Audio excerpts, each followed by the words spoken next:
Je vais vous présenter Émilie Beaudoin, qui est candidate en co-tutelle au doctorat en études littéraires à l'Université du Québec à Montréal, donc ici même, et sous la direction de Véronique Nocard, et au doctorat en littérature et civilisation française à l'Université Sorbonne Nouvelle, sous la direction d'Éléonore Réverzy. Sa thèse porte sur la représentation de la propreté dans la pensée, le projet naturaliste et les romans d'Émile Zola. Ça parle donc de toilettes, si je comprends bien.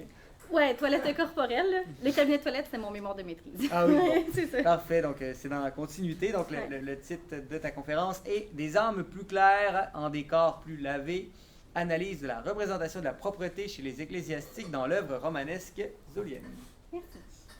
Et donc, bonjour à tous et à toutes. Je me réjouis de me trouver parmi vous cet après-midi. Je remercie le Christ et ses organisateurs de m'avoir invité à présenter mes recherches, qui, comme l'a dit David, portent sur la représentation de la propreté dans les romans de Zola. Ma communication, quoi qu'indique son titre, ne portera finalement pas sur la représentation de la propreté des ecclésiastiques, mais bien sur celle d'un seul ecclésiastique, l'abbé Faujas, qui est un des protagonistes du roman La conquête de Plassans. J'ai en effet eu les yeux plus gros que la panse quand j'ai envoyé ma proposition à David, et la propreté de ce prêtre m'a finalement paru assez complexe pour se mériter toute mon attention. Donc, à travers son œuvre littéraire, Zola met en scène plus d'une soixantaine de personnages d'ecclésiastiques. C'est d'ailleurs le roman sur les prêtres qui figure en tête de la liste des romans qui prévoit donner dès 1868 le premier cycle romanesque qu'il écrit, donc les Rougon-Macquart.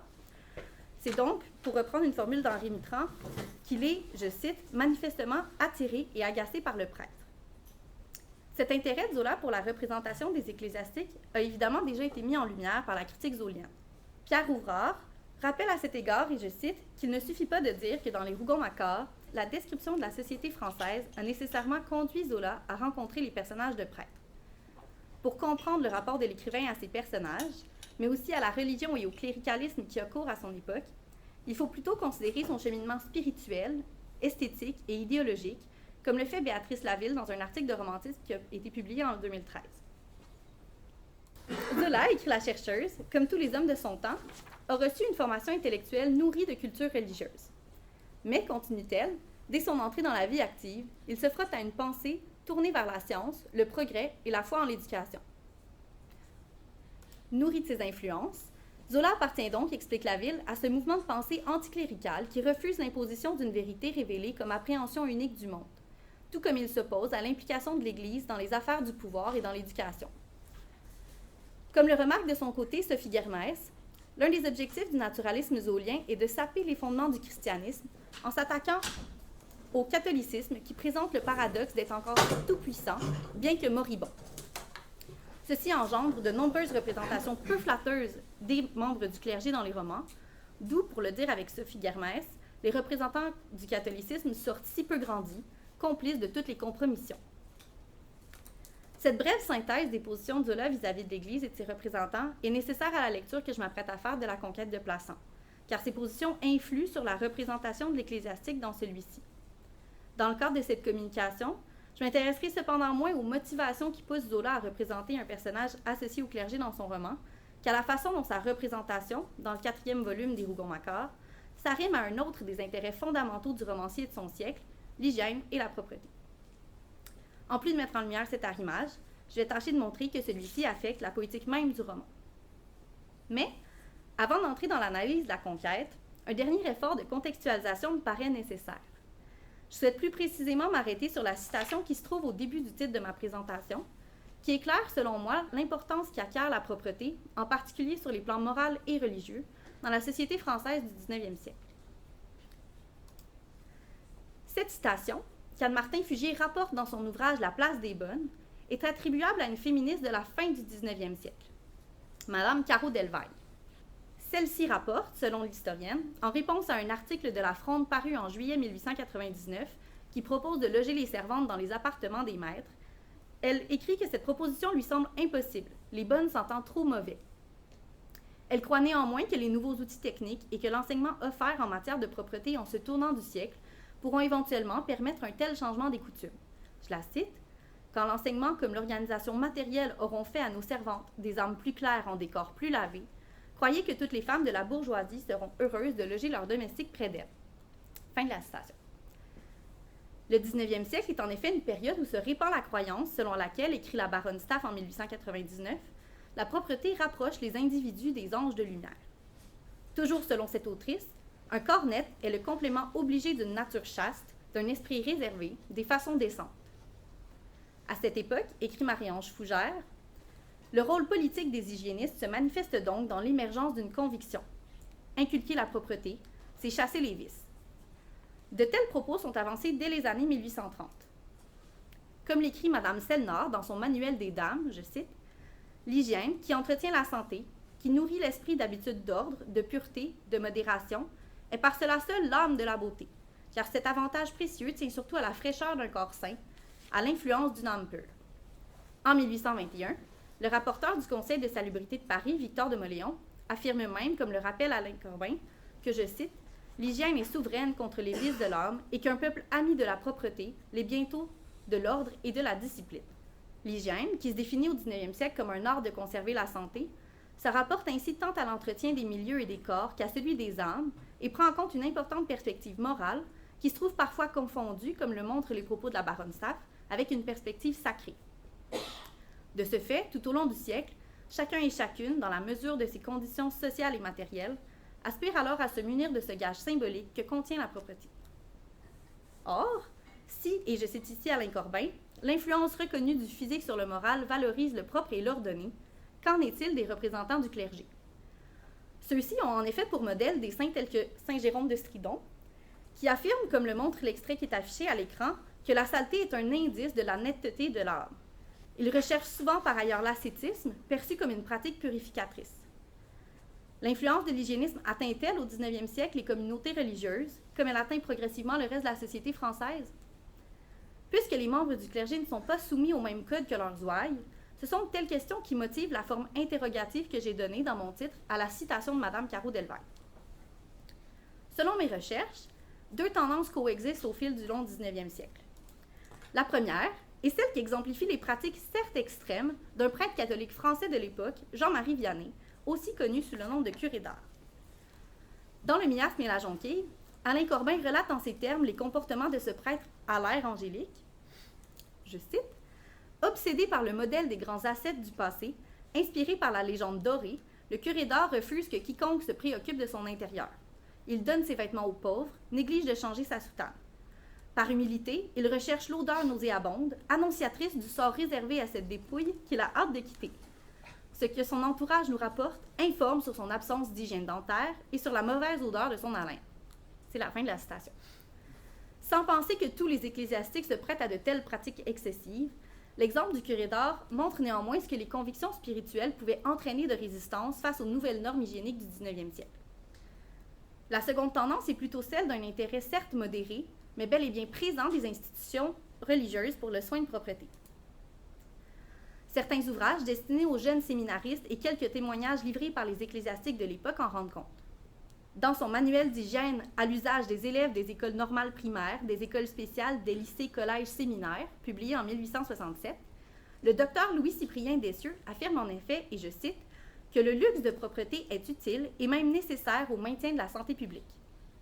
Selon lui, la propreté de la peau ne saurait être trop soigneusement entretenue et les parties du corps constamment exposées au contact de l'air, comme les mains et le visage, ont besoin d'être lavées une fois au moins tous les jours. Fin de la citation. Il recommande en outre aux élèves de nettoyer régulièrement leurs pieds, d'employer fréquemment le peigne et la brosse pour éviter l'irritation du crâne et de prendre au moins une fois par mois un bain complet afin de maintenir leur santé. Ces recommandations sont celles généralement prônées par les hygiénistes. Selon Alain Corbin, les innovations majeures de l'époque en matière de propreté sont en effet l'extension de l'usage des bains partiels, la nouvelle périodicité de la lessive et la sensibilité accrue à la bonne odeur du linge propre. À propos du linge, le docteur Dessieux indique d'ailleurs qu'il est nécessaire de changer fréquemment de chemise, en raison du contact de ce vêtement avec la peau et les sécrétions.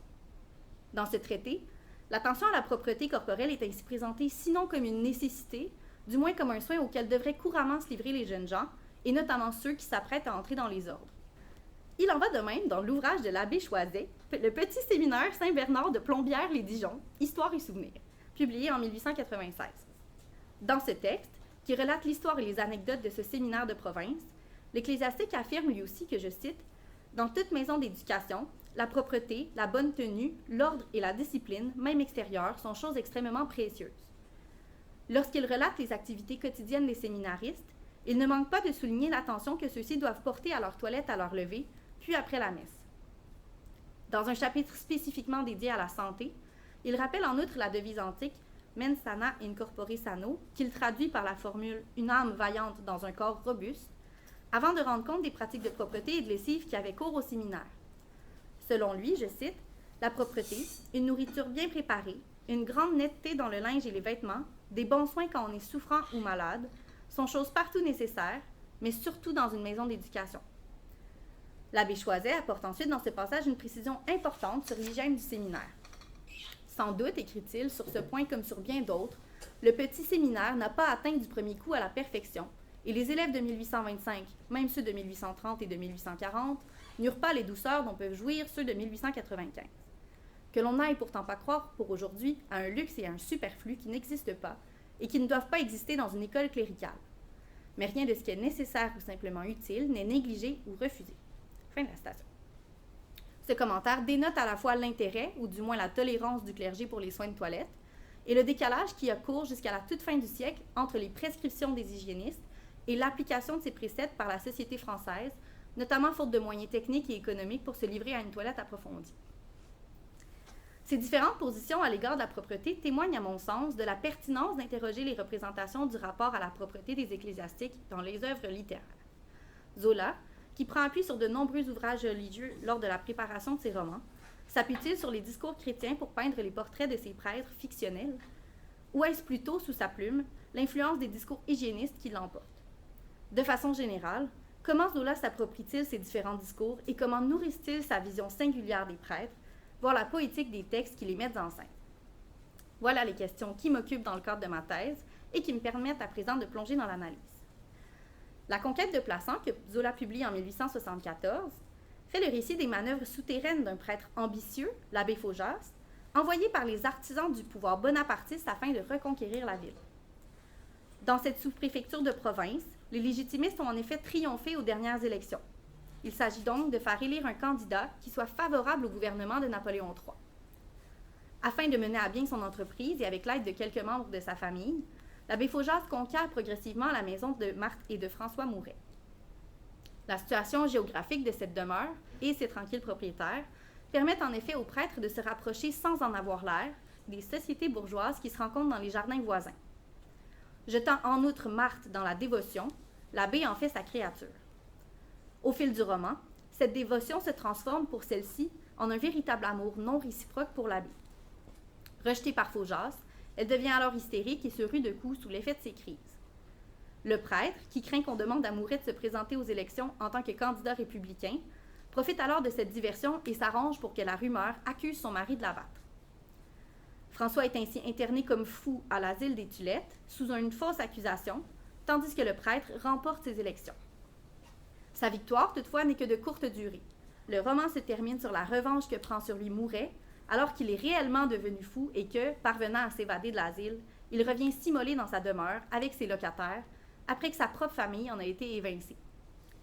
Les ambitions de l'abbé Faujas ne sont révélées au lectorat qu'à la toute fin du récit.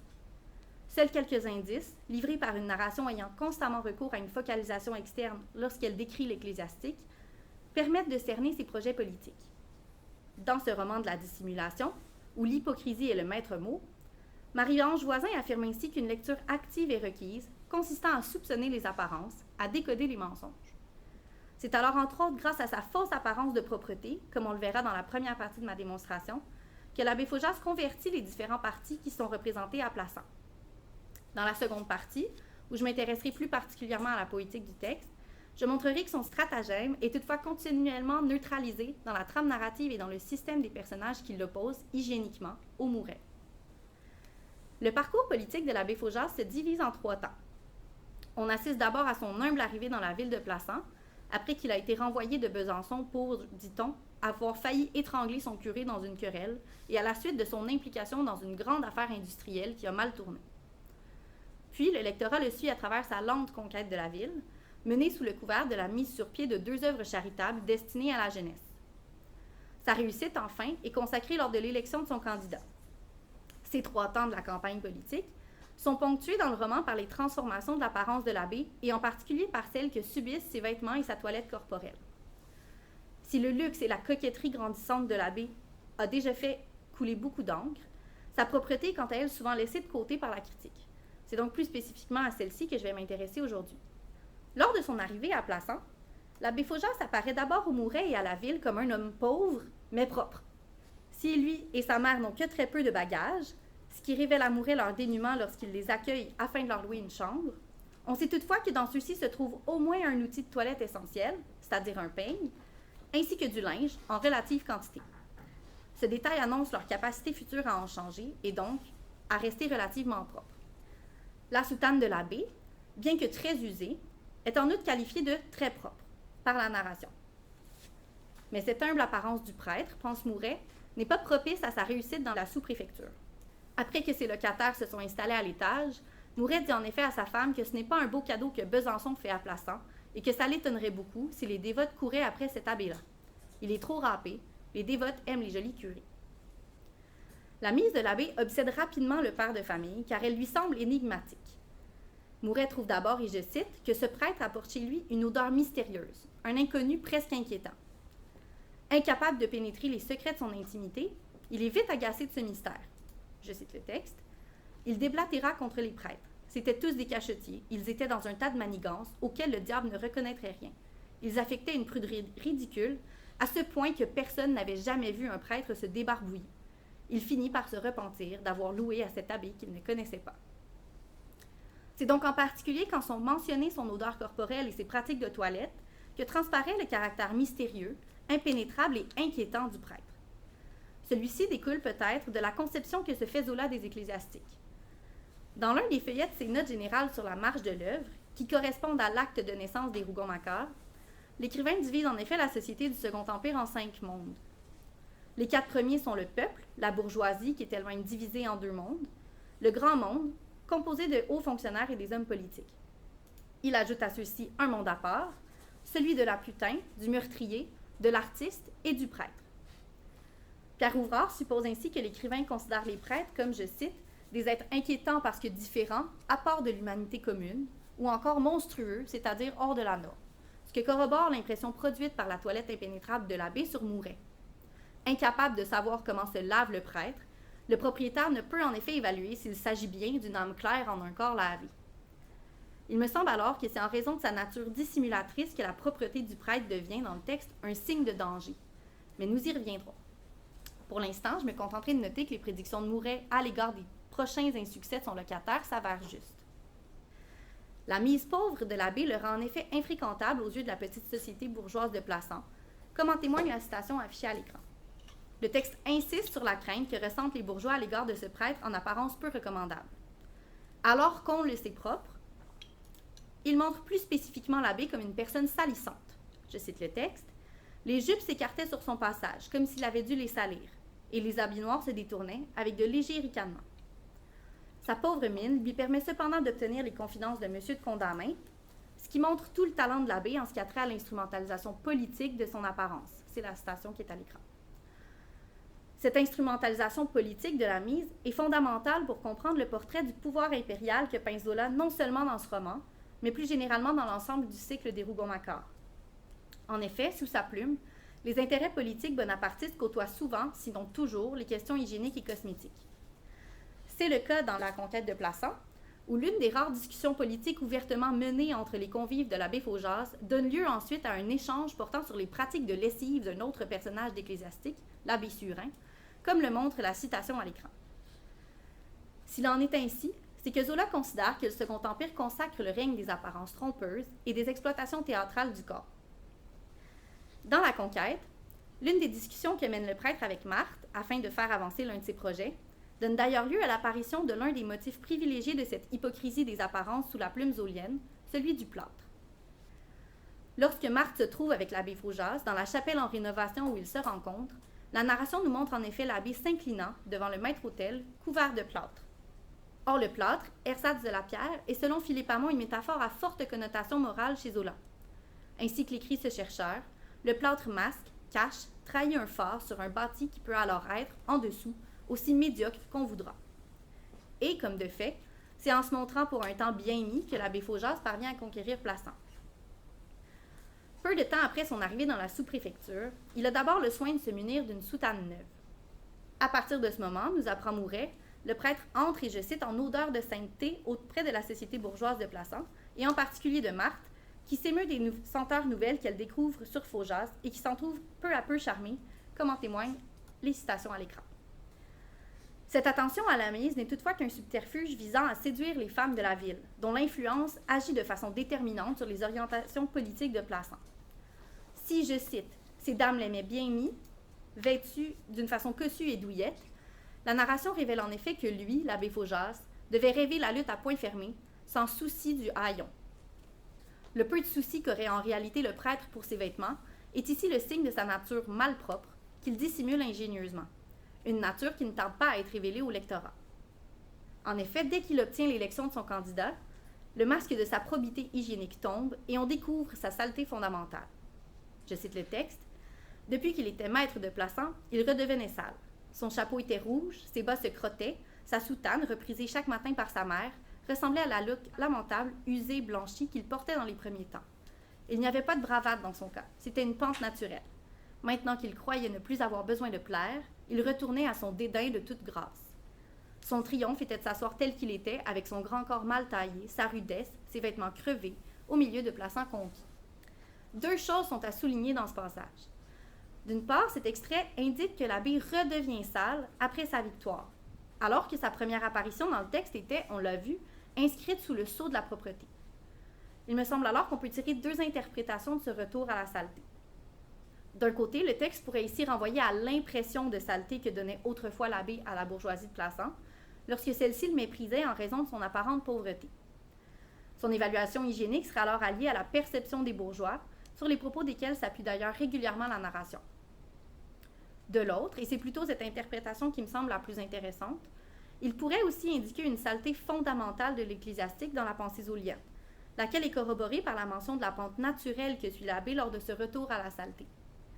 Les dossiers préparatoires de Lourdes, qui est le premier volume du cycle des Trois Villes que Zola publie en 1894-98, corroborent eux aussi ce constat. Selon ces notes, que Zola rédige alors qu'il se questionne sur le choix d'un prêtre pour le protagoniste de sa future série, les prêtres sont en effet marqués, et je cite, des traces indélébiles de leur éducation cléricale et par les apprentissages que leur lègue le clergé.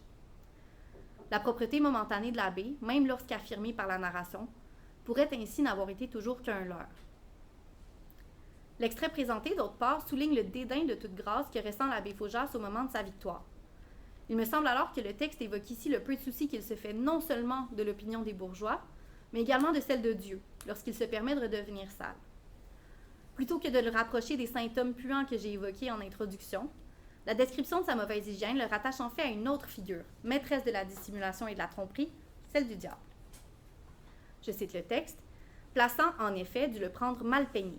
La ville fut positivement terrifiée, en voyant le maître qu'elle s'était donné grandir ainsi démesurément, avec la défroque immonde, l'odeur forte, le poil roussi d'un diable. » Par cette description de la boue du dessous qui ne tarde pas à remonter chez l'abbé, Zola se prête donc, me semble-t-il, à une double critique.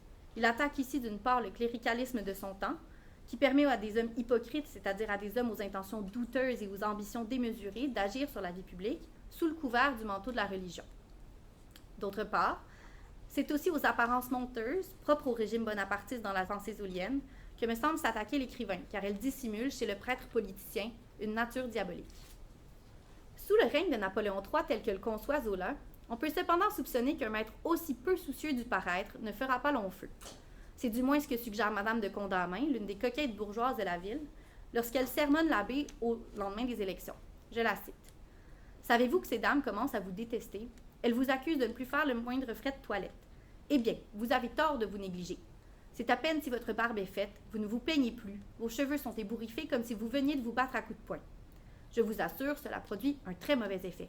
Vous compromettez vos succès. » Le prêtre mourra bientôt en effet dans l'incendie et dans l'attaque que mènera contre lui son propriétaire.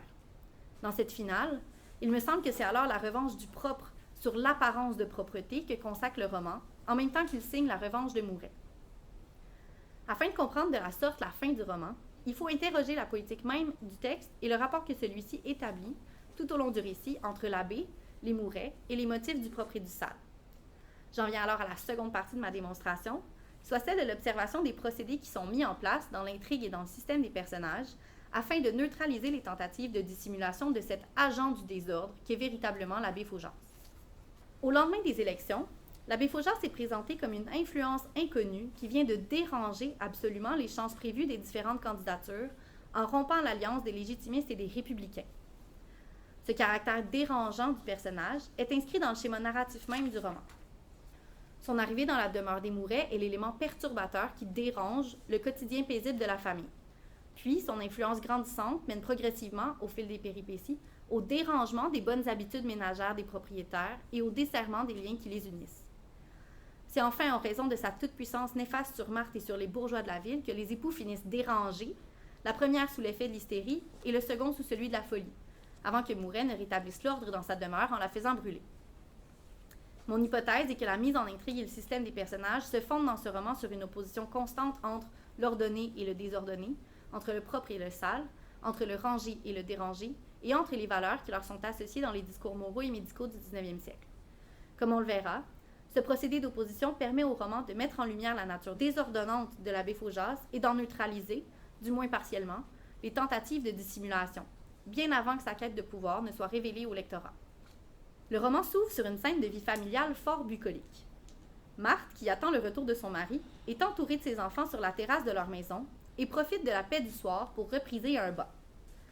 La description de cette scène idyllique la place, semble-t-il, du côté du propre et de sa valeur hygiénique, puisque la narration y emploie à 2 reprises le motif du bain dans ses métaphores descriptives, comme le montrent les citations affichées à l'écran.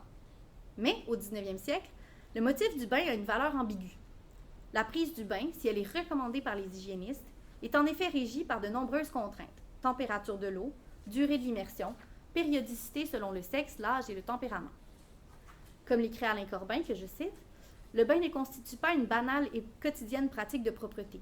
Il exerce une action profonde sur l'organisme tout entier. Son usage, inconsidéré, relâche les fibres, amollit l'organisme, conduit à l'indolence. » Fin de la citation. Georges Vigarello, dans Le propre et le sale, rappelle pour sa part qu'une longue tradition, et je cite, associe tiédeur et lascivité jusqu'à y voir quelque amorce de vice. De nombreuses réticences s'élevant ainsi devant l'influence émolliente de l'eau. C'est la fin de la citation. Selon le docteur Dessieux, que j'ai cité en introduction, la chaleur du bain est quant à elle positivement malsaine. Les bains de propreté doivent être pris tièdes, à la température du corps. Ces bains ne doivent en aucun cas être pris trop chauds. Sous l'impression d'un bain trop chaud, le pouls devient fréquent, la peau s'échauffe outre mesure, la tête s'alourdit, la face s'injecte, une invincible envie de dormir s'empare du baigneur, toutes les fonctions éprouvent une perturbation profonde. On ne peut trop insister sur ces inconvénients des bains trop chauds, qui surtout, pour les individus replets et sanguins, sont un véritable danger. C'est la fin de la citation. Il faut alors s'interroger sur l'apparition de ce motif hygiénique ambigu et sur la valeur qu'il acquiert dans l'économie romanesque. Au début du chapitre, la narration indique que, je cite, « Le soleil couchant, un soleil de septembre, chaud encore, les baignait d'une lumière tranquille, tandis que, devant elle, donc Marthe et sa fille, le jardin déjà dans une ombre grise s'endormait. Si la famille est baignée d'une lumière dont l'attitude tranquille semble inoffensive, elle se trouve néanmoins dans un bain chaud encore qui l'endort, ce qui fait de ce paysage un environnement potentiellement dangereux selon la perspective hygiéniste. Il faut alors rappeler qu'une tare héréditaire couvre chez les Mouret. Marthe et François sont en effet des cousins, tous deux issus de la famille des Rougon-Macquart, qui sont condamnés à subir les conséquences de leur hérédité dans le texte. La description de leur paisible maison, lorsqu'elle fait appel au motif malsain du bain, me semble alors annoncer la triste destinée qui les attend. Mais, comme on le remarque dans la suite de la description, c'est l'arrivée de Faujas qui fait véritablement basculer la famille du côté de la maladie. Dans le même chapitre, après le retour de Mouret et l'annonce de l'arrivée prochaine du prêtre, le motif du bain est en effet réitéré dans une description qui annonce le dérangement occasionné par cette nouvelle. Je cite le texte. « Marthe restait désolée. Elle regardait autour d'elle la maison heureuse, baignant dans l'adieu du soleil le jardin, où l'ombre devenait plus grise. Elle regardait ses enfants, son bonheur endormi, qui tenait là, dans ce coin étroit. » La lumière tranquille du soleil est ainsi remplacée par son adieu dans le texte, ce qui préfigure la disparition, dans ce milieu encore relativement sain, de sa seule caractéristique positive. Cet adieu signe également le remplacement du motif du bain par 2 autres motifs associés au champ lexical de la saleté, la tache et la poussière. Au chapitre suivant, celui de l'arrivée de l'abbé Faujas, c'est en effet le motif de la tache qui est employé pour décrire sa présence dans la demeure. Je cite, « La haute figure noire du prêtre faisait une tache de deuil sur la gaieté du mur blanchi à la chaux. » Cette présence salissante est également signalée par l'effet de son arrivée sur la description de la lumière, puisqu'avec son entrée dans la pièce, c'est désormais, je cite, « la poussière jaune du soleil qui entre par la porte du jardin ». D'un univers propre, quoique marqué par l'ambiguïté que soulève le motif du bain, on passe ainsi à un univers marqué par la saleté avec l'arrivée de Faujas. Le roman oppose ainsi dès le premier chapitre les Mouret et le prêtre sur un plan hygiénique, un phénomène qui se poursuit dans la suite du texte.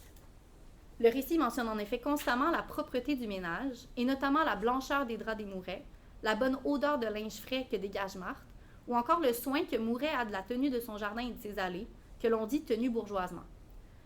Tandis que dans le même jardin, la soutane de l'abbé Faujas, et je cite, « tache de noir, toutes les verdures ». La suite de la scène du chapitre 2, où se prolonge selon moi la métaphore du bain, complexifie cependant ce constat. Si l'on suit cette logique d'un caractère propre bien que malsain, de la demeure des Mouret, et d'un caractère salissant de l'abbé affectant la description spatiale, l'apparition dans celle-ci de l'un des qualificatifs parfois associés au bon bain dans le discours des hygiénistes, la tiédeur, est en effet problématique. Or, c'est justement ce terme qui est employé afin de qualifier l'environnement des Mouret lorsque celui-ci est envahi par l'abbé. Je cite, « L'abbé Faujas s'était assis. Il semblait très las. Il s'abandonna un moment à la paix tiède de la terrasse, promenant ses regards ralentis sur le jardin, sur les arbres des propriétés voisines. » Il me semble que le texte insiste ici sur le rôle corrupteur que va bientôt jouer Faujas dans cette maison où règne encore l'ordre. Son attitude peut en effet être rapprochée des croyances qui entourent les attitudes à adopter dans le bain et les implications morales qu'elles sous-tendent. Comme il s'abandonne mollement au paysage, ce qui est considéré comme une attitude dangereuse, voire immorale, cette pose nous renseigne sur sa nature fondamentalement malsaine. L'effet de cette détente sur son corps le confirme. Je cite, « Son visage se tache de plaques sombres à la vue de ce jardin propice et à ses complots politiques, à l'instar des bains trop chauds décrits par le docteur Dessieux, sous l'effet desquels, je le rappelle, la tête s'alourdit et la face s'injecte. Si les Mouret habitent une maison où couvre discrètement le mal héréditaire, un mal encore plus grand semble ainsi se cacher dans le prêtre. » Ce motif ambigu du bain reparaît dans la suite du roman lorsqu'est décrite la salle à manger des Mouret, au sein de laquelle seront bientôt conviés l'abbé Faujas et sa mère. Alors que les Faujas s'apprêtent à y pénétrer, cette pièce où règne, je cite, une chaleur de baignoire et où, en outre, l'air ne circule pas, peut être associée à une atmosphère malsaine dans le discours des hygiénistes. Il me semble toutefois que c'est la présence à venir des Faujas en ce lieu qui motive l'apparition de ce versant négatif de la représentation du bain dans la description, car celle-ci mène, dans la suite du texte, au dérangement des sensations chez Marthe. Peu attentive à la débandade de son logis, lorsqu'elle se trouve sous la gouverne de Faujas, Marthe ne remarque en effet bientôt plus cette intense chaleur, tout comme elle devient aveugle à la débauche de son intérieur.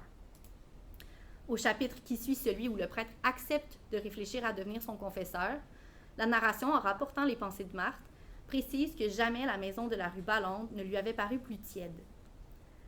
Même constat lorsque la narration témoigne, au moyen d'une focalisation externe teintée d'ironie, de la bonne ambiance du logis, alors que celui-ci est définitivement conquis par les Faujas.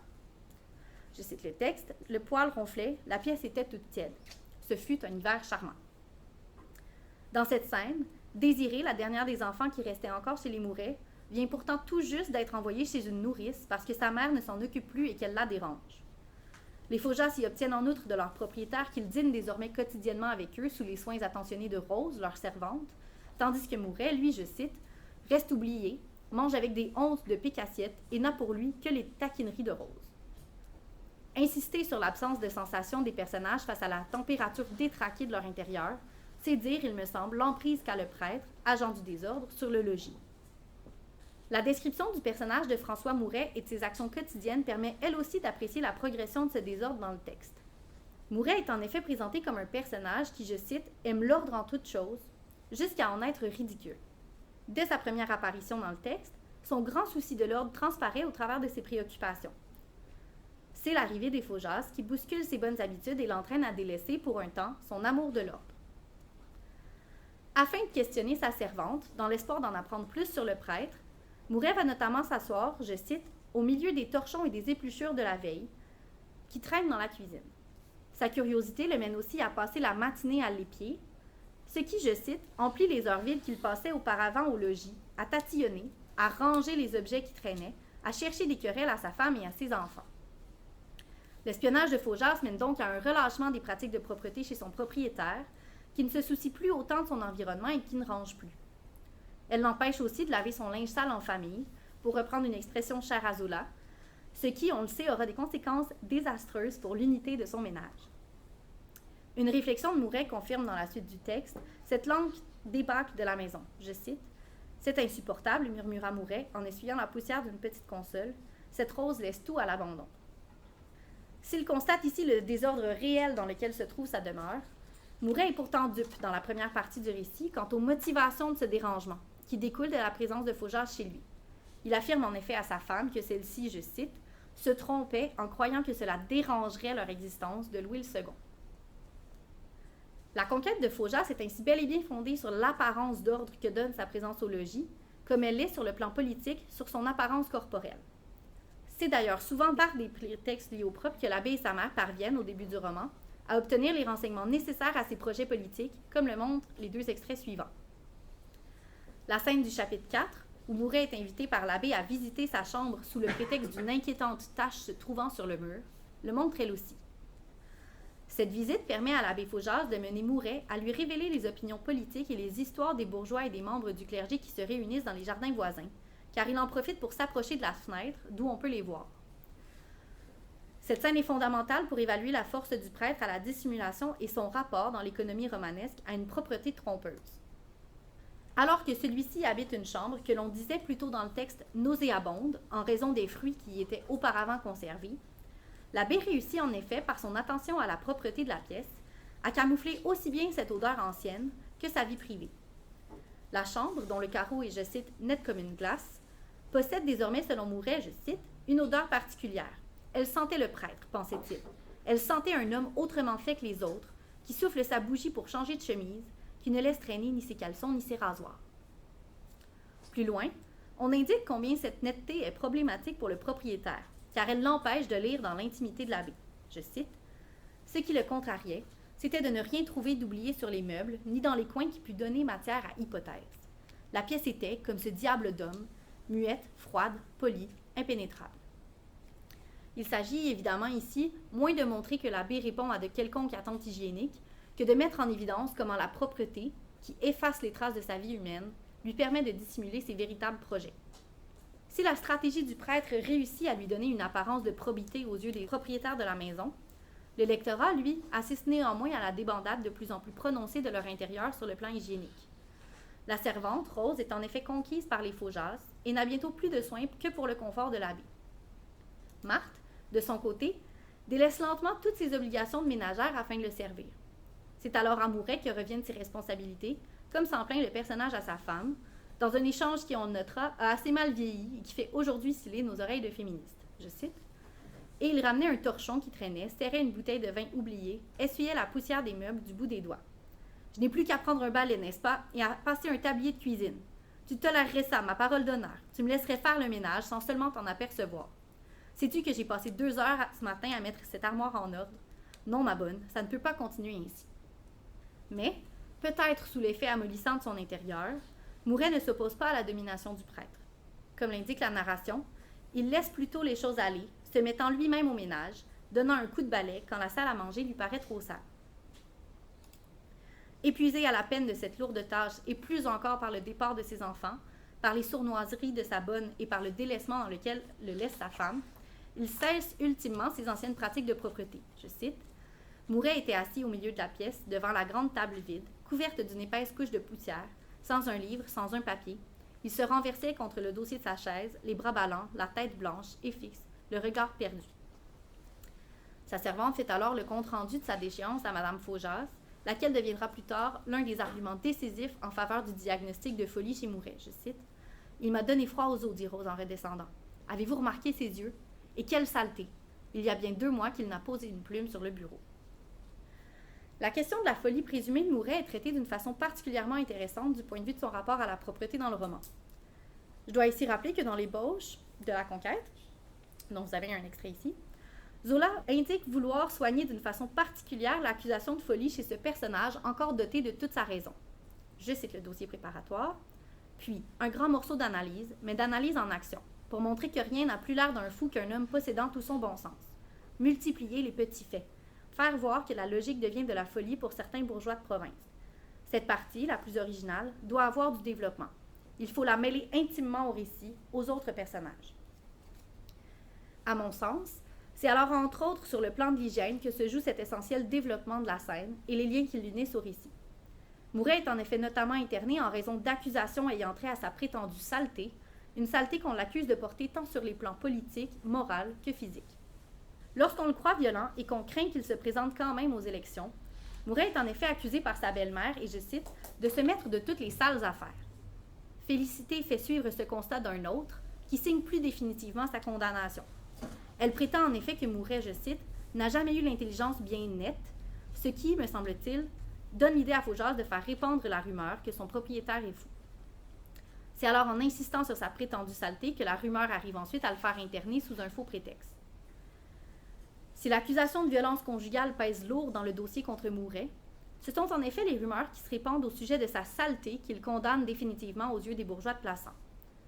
Attribués à Rose et à la sœur de l'abbé Faujas, ces cancans sont rendus risibles au lectorat grâce à de savants procédés ironiques. D'une part, la servante déclare partout que Mouret se terre, je cite, dans une pièce nue où l'on n'avait pas balayé depuis 1 an, ce qui paraît un fait surprenant aux bourgeois de Plassans. Mais la logique voudrait que ce soit justement la bonne qui se charge de ce genre de soins domestiques et qui soit blâmée s'il venait à ne plus être prodigué.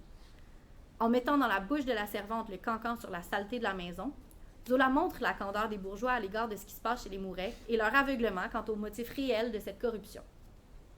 D'autre part, la sœur de l'abbé Faujas ment carrément. Elle affirme que Mouret, je cite, ne sait même plus se tenir proprement à table et qu'il jette sa serviette au milieu du dîner, alors que le texte insiste plutôt sur la façon méthodique dont Mouret range sa serviette après les repas. En donnant à lire une scène où le caractère méthodique de Mouret est souligné et en la faisant suivre d'une heure où on le récuse, Zola révèle la grosseur du mensonge. Mouret n'en est pas moins déclaré fou par toute la ville lors d'une scène de promenade alors qu'il a encore toute sa raison. Comme le montre cette scène, qui se produit un dimanche, le personnage témoigne pourtant lors de cette marche d'une grande probité morale, car il prend le temps de s'endimancher avant de sortir de chez lui. Or, s'endimancher, c'est bien, comme le signale Alain Corbin, et je cite, se montrer accessible à la morale de la propreté en faisant preuve d'une grande maîtrise de soi. Mouret peut alors difficilement être reconnu violent, inconvenant ou fou dans l'imaginaire du lectorat, alors que c'est justement ce qui se produit au sein de la communauté bourgeoise de Plassans. Malheureusement pour lui, son internement à l'asile des Tulettes et sa propension héréditaire à la folie le rendent véritablement fou. Mais, et la chose me paraît essentielle, cette folie ne vient pas à bout de ses soins de propreté. Bien au contraire, c'est dans sa folie que Mouret retrouve tout son propre. Déjà, quand Marthe lui rend visite à l'asile, son mari la sermonne amicalement en faisant le pari qu'il va trouver tout en désordre à son retour. Après que des adversaires du prêtre complotent pour lui ouvrir secrètement la porte de l'asile, Mouret en sort de l'air minutieux d'un homme rangé qui craint d'oublier quelque chose. Sur la route qu'il mène à Plassans, il met même un soin extrême à éviter les flaques de boue, ce qui souligne la grande attention qu'il accorde toujours à sa propreté. Arrivé chez lui, devant le grand désordre qui règne dans la cuisine, Mouret a le réflexe de, je cite, redresser la cafetière et de ranger les casseroles. Cherchant sa femme et ses enfants, c'est plutôt sur le prêtre et sur la tâche qu'il forme toujours dans le décor que tombe Mouret. Je cite le texte. La grande pièce nue était pleine d'ombre. Une petite lampe posée au bord de la table laissait tomber sur le carreau un rond étroit de clarté. Le prêtre, qui écrivait, ne faisait lui-même qu'une tache noire au milieu de cette lueur jaune.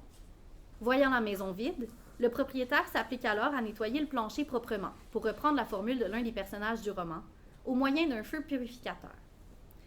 Il déménage méthodiquement les grands buis séchés qui vont lui servir de bûcher, et à chaque paquet de sarments qu'il range proprement, il est secoué d'une satisfaction plus vive. Quand tout est prêt, il jouit un instant de son œuvre. Il allait de temps en temps, se plaisait à la forme carrée des bûchers, faisait le tour de chacun d'eux, en frappant doucement dans ses mains d'un air de satisfaction extrême. Quelques morceaux de charbon étant tombés le long de l'escalier, il courut chercher un balai, enleva proprement la poussière noire des marches. Il acheva ainsi son inspection, en bourgeois soigneux qui entend faire les choses comme elles doivent être faites, d'une façon réfléchie. Dans cette fièvre de propreté qui anime le fou, il me semble que c'est au fond sa véritable nature qui est exacerbée. Mouret est en effet le porte-étendard du propre dès le début du texte, ce qu'un lectorat attentif ne peut manquer de relever au fil de la lecture. Inversement, de nombreuses dissimulations entourent la malpropreté de l'abbé, qui lui est invariablement représentée comme une tache salissante dans la demeure du Mouret.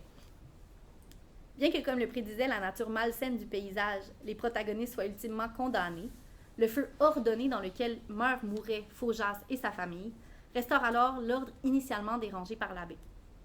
Plus qu'une victoire du républicain sur le bonapartiste ou de l'homme sur le prêtre, il me semble alors que c'est surtout une victoire de l'honnêteté sur l'hypocrisie que consacre le texte par sa représentation de leurs hygiènes respectives. Mouret est en effet qualifié de très honnête homme dans les dossiers préparatoires de Zola, ce que confirme son rapport pratiquement invariable à l'ordre et à la propreté. Faujas, dans ces mêmes dossiers, n'est de son côté, et je cite, qu'un ambitieux, rien de plus, comme le montre son instrumentalisation constante de la propreté, qui n'est pour lui qu'un moyen comme un autre de triompher. Dans La conquête de Plassans, la quête politique et les développements psychologiques qui occupent le premier plan du récit révèlent ainsi en creux une véritable lutte hygiénique. À travers celle-ci, il me semble que le romancier situe davantage son rapport à l'hygiène et à la propreté du côté de la morale que de celui de la religion. Les mentions du propre et du sale et les valeurs qui leur sont associées dans le texte sont en effet des révélateurs importants des essences profondes des personnages et de leurs objectifs.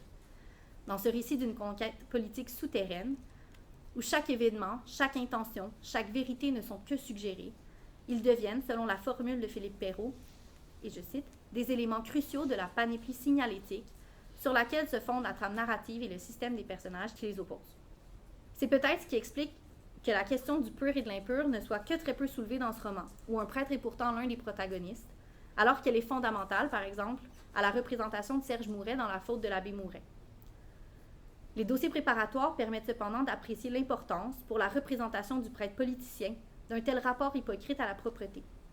Alors que Zola indique dans ses premiers plans que l'abbé Faujas apparaîtra plaçant dans une soutane graisseuse, il se ravise en effet et réserve cette soutane sale à un autre de ses personnages d'ecclésiastique, le frère Archangias, dans le roman suivant, La faute de l'abbé Mouret.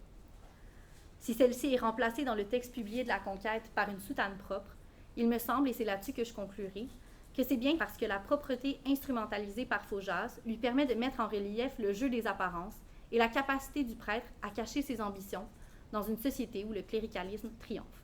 Merci.